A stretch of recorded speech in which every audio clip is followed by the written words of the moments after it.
Welcome to learn with AK. This is AK. तो आज हम नेक्स्ट सेट ऑफ 10 क्वेश्चंस करेंगे एमसीक्यूज़ के। ये सेट ये रहा हमारा।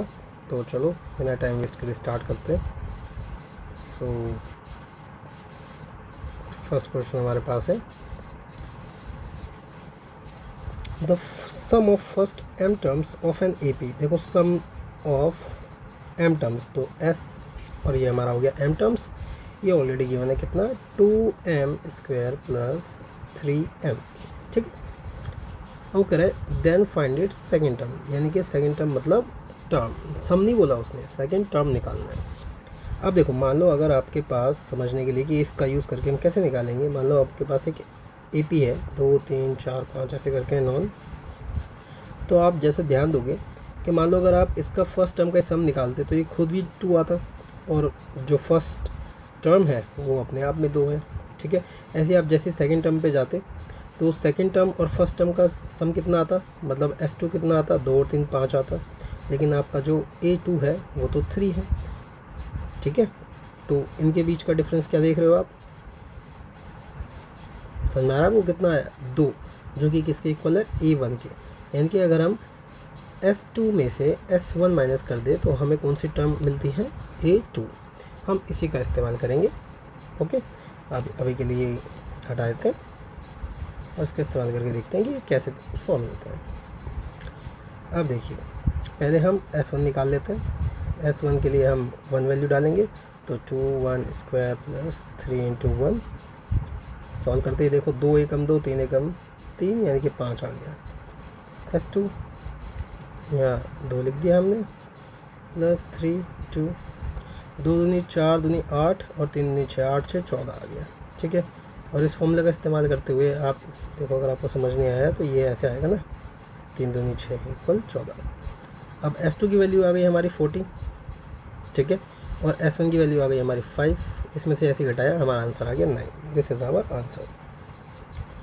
नेक्स्ट क्वेश्चन वो कह रहा है कि mode and mean of the data are 15x and 18x respectively, find the median. देखो, इसका सिंपल सा एक फॉर्मूला है, और फॉर्मूला कहलाता है mode equal 3 median minus 2 mean. तो वैल्यूज पुट कर देते हैं। देखो, मोड उनने कितना दे रखा है, 15x बराबर मीडियन हमें पता नहीं है, इसे मैं m से रिप्रेजेंट कर देता हूँ, माइनस 2 × मीन कितना दे रखा है इसने, 18x। ठीक है, ये हो गया 15x इक्वल 3m माइनस 18 दूनी 36x। आप देख रहे हो ये पूरा का पूरा 3 से डिविजिबल है, तो आप इसे काट सकते हो। 3 3 पंजे 15 और 3 एकम 3 3 दूनी 6। तो यहाँ बच गया सिर्फ m। ये 12x को हम इधर ले जाएंगे, 5 के साथ जोड़ेंगे तो 12 और 5 17x आपका आंसर आ गया। नेक्स्ट है, अ card is selected at random. एक कार्ड सेलेक्ट करना है, 52 प्लेइंग कार्ड्स हैं, और वो कह रहा है रेड फेस कार्ड हो, इसकी प्रोबेबिलिटी क्या है। देखो, पहले तो रेड बोल रहा है, तो रेड में कितने कार्ड्स होंगे, 26। कैसे कैसे, 13 एक के और 13 एक के। ओके, अब इन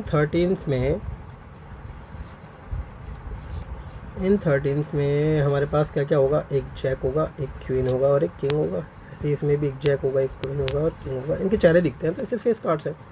वो कह रहा है कि कोई एक कार्ड, वो भी रेड वाला निकाला जाए, तो टोटल कितने कार्ड हो गए, 3 और 3 6। तो हमारा 6 कितने हैं टोटल कार्ड्स, 52। ये आ गया आपका 2 3 6 और ये 26 आंसर।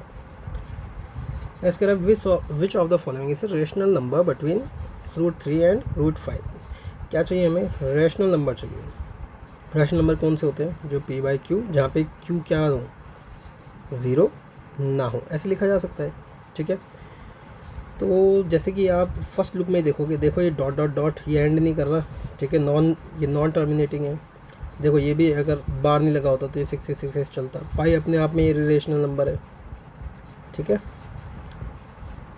ये बचा जो कि टर्मिनेटिंग भी है, तो this is our answer.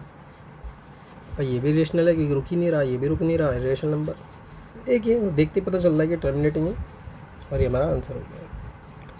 Next कह रहा है if a sector of a circle has an area. देखो, एरिया ऑफ ए सेक्टर का फॉर्मूला लिख लेते हैं जल्दी से, a theta upon 360 into pi r square. ठीक है, कह रहा है एरिया की वैल्यू दे रखी है उसने 40 पाई, थीटा की वैल्यू दे रखी है उसने, सेंट्रल एंगल दे रखा है उसने 72, ये हो गया नीचे 360, पाई को ऐसे रहने देते हैं क्योंकि इस तरफ पाई है, इंटू वो कह रहा है आर निकाल दो। लो जी, पाई से पाई काट दिया। ठीक है, 72 से 5 बार कट जाएगा और यहाँ आर स्क्वायर ऐसे ही रह जाएगा, बराबर आएगा 4 पंजे 20, जो कि हो गया 200। ठीक है, अब आर के जैसे ये करेंगे हम तो आर इक्वल क्या हो जाएगा 100 इंटू 2। ये मैं आपको डिटेल में करके दिखा रहा हूँ, इतना करना नहीं है आपको, बस सीधा सीधा कर देना है, मतलब मेंटल कैलकुलेशन का यूज़ करना है। ये तो आपको दिखाने के लिए मैं ऐसे कर रहा हूँ। और 10 बाहर आ जाएगा और ये हो गया आपका रूट 2 आंसर। मैं आपको डिटेल में थोड़ा सा बता रहा हूँ यहाँ पे, इतना सब कुछ लिखना और ये नहीं करना है। मतलब अगर आपको पता चल गया है यहाँ पे कि कट गया और ये आर स्क्वायर 200 हो गया तो ये वाला पोर्शन नहीं लिखना था, बस सीधा आर इधर गया 100 में से 10 रूट 2। यहाँ पे कोई भी मैच नहीं कर रहा ना, रूट आ जाएगा, देखो ना 200 मैच कर रहा, ना 100 मैच कर रहा, ना 20 मैच कर रहा। सो सिंपल, देखना है और ऑप्शन लगाना है। आप ऑप्शंस का भी यूज़ कर सकते हो, ऐसा नहीं है। नेक्स्ट है, कह रहा है in this given figure P एक टेंजेंट है। ठीक है, एक्सटर्नल पॉइंट पी पर विद सेंटर ओ। ठीक है, पी ओ भी दे रखा है 115। ठीक है, कह रहा है ए पी ओ बता दो, कह रहा है ये बता दो। देखो जब ये टेंजेंट है तो ये 90 डिग्री हो गया। ठीक है, अभी 115, ये तो यहाँ से यहाँ तक ए और बी तो लीनियर पेयर है ना, तो इन दोनों को मिला के 180 इनका सम होगा। तो 115 में से 180 माइनस करोगे कितना आ जाएगा 65। अब ये पूरा एक ट्रायंगल है ए पी ओ ए। ठीक है, इस ट्रायंगल में पूरे ट्रायंगल का सम कितना होता है 180। तो 90 प्लस 65, 5 9 6 15, 155 आ गए। और पूरे ट्रायंगल का कितना होता है सम 180। 180 में से ये माइनस कर दो, कितना आ गया 25 आंसर। कह रहा है a kite is flying at a height of 150 metre from the ground. ठीक है, तो देखो कर तो रखा ही है, ये ट्रायंगल बनेगा ऐसा, हमेशा ही ऐसे होता है। अब देखो जो वो काइट उड़ रही है वो उड़ रही है 150 की हाइट पर। ठीक है, it is attach to a string. अब देखो कोई यहाँ पे खड़ा होगा तभी तो पतंग उड़ा रहा होगा यहाँ पे। ठीक है, कितने एंगल पे वो उड़ा रहा है वो 30 डिग्री एंगल पे। ओके, कह रहा लेंथ ऑफ द स्ट्रिंग बता दो, कह रहा एक्स बता दो। अब देखो मैं यहाँ पे ट्रिक बताता हूँ, आपको पता होगी। अगर हम इस वाली साइड को इस वाली साइड के अपॉन में रखेंगे, मतलब अगर मैं 150 को x के डिवाइड में रखूँगा तो हमें साइन मिलता है। ठीक है, हमारे केस में यहाँ थीटा क्या है 30 है, तो ये हो जाएगा। अगर मैं ये वाली साइड को ऊपर वाली साइड के साथ, मान लो ये y होता और मैं y को अगर x के साथ रखता तो y अपॉन x क्या हो जाता, ये हो जाता cos 30। ठीक है, तो एक तरीका है मतलब फास्ट मेमोराइज़ करने का कि आमने सामने की साइड को अगर इधर इस वाली साइड को इसके अपॉन में रख दोगे, जैसे 150 अपॉन x, तो आपकी क्या वैल्यू आएगी sin 30 की आएगी। ठीक है, आई होप ये क्लियर हुआ होगा। अब इसको हम थोड़ा यहाँ कर लेते हैं सॉल्व। तो 150 ऐसे रहा हमारा x, और sin 30 की वैल्यू होती है 1/2, और ये x की वैल्यू आ गई हमारी 300। ये आ गया हमारा आंसर। ठीक है, कह रहा a piece of wire 20 centimetre long is bent in the form of an arc. कह रहा 20 सेंटीमीटर का वायर है और वो आर्क। अब देखो आर्क तो कहीं ऐसी बनती होगी, ये जैसे ट्रायंगल बना यहाँ पे हमारा, और ये हमने एक आर्क बना दिया यहाँ पे। ठीक है, ये कह रहा है ये 20 है। An arc of a circle of A radius, तो इस सर्कल ये सेंटर मान लो, ये हमारे सर्कल का आप हिस्सा मान लो आर्क, तो ये हो गया हमारा sir radius, this is R. ये हमारी आर्क लेंथ हो गई एल। कह रहा है angle subtended by the arc at the centre. कह रहा है थीटा बताना है। अब देखो आपको पता है कि लेंथ ऑफ आर्क का फॉर्मूला क्या होता है, theta upon 360 into 2 pi R. Values put करनी है, एल की वैल्यू कितनी है 20, थीटा निकालना है, एन से रहने दिया, इंटू 2 पाई को ऐसे रहने देते हैं क्योंकि इसमें पाई दे रखा है, हमें उतना यूज़ नहीं करना है। ये आ गया हमारा पाई, पाई से ये पाई कट गया, 6 दूनी 12, या डायरेक्ट काट लो 6 6 36, फिर आपको 2 से यहाँ काट सकते हो आप चाहो तो, ये 6 6 36 है। और ये देखो आपके थीटा की वैल्यू आ गई 6.60।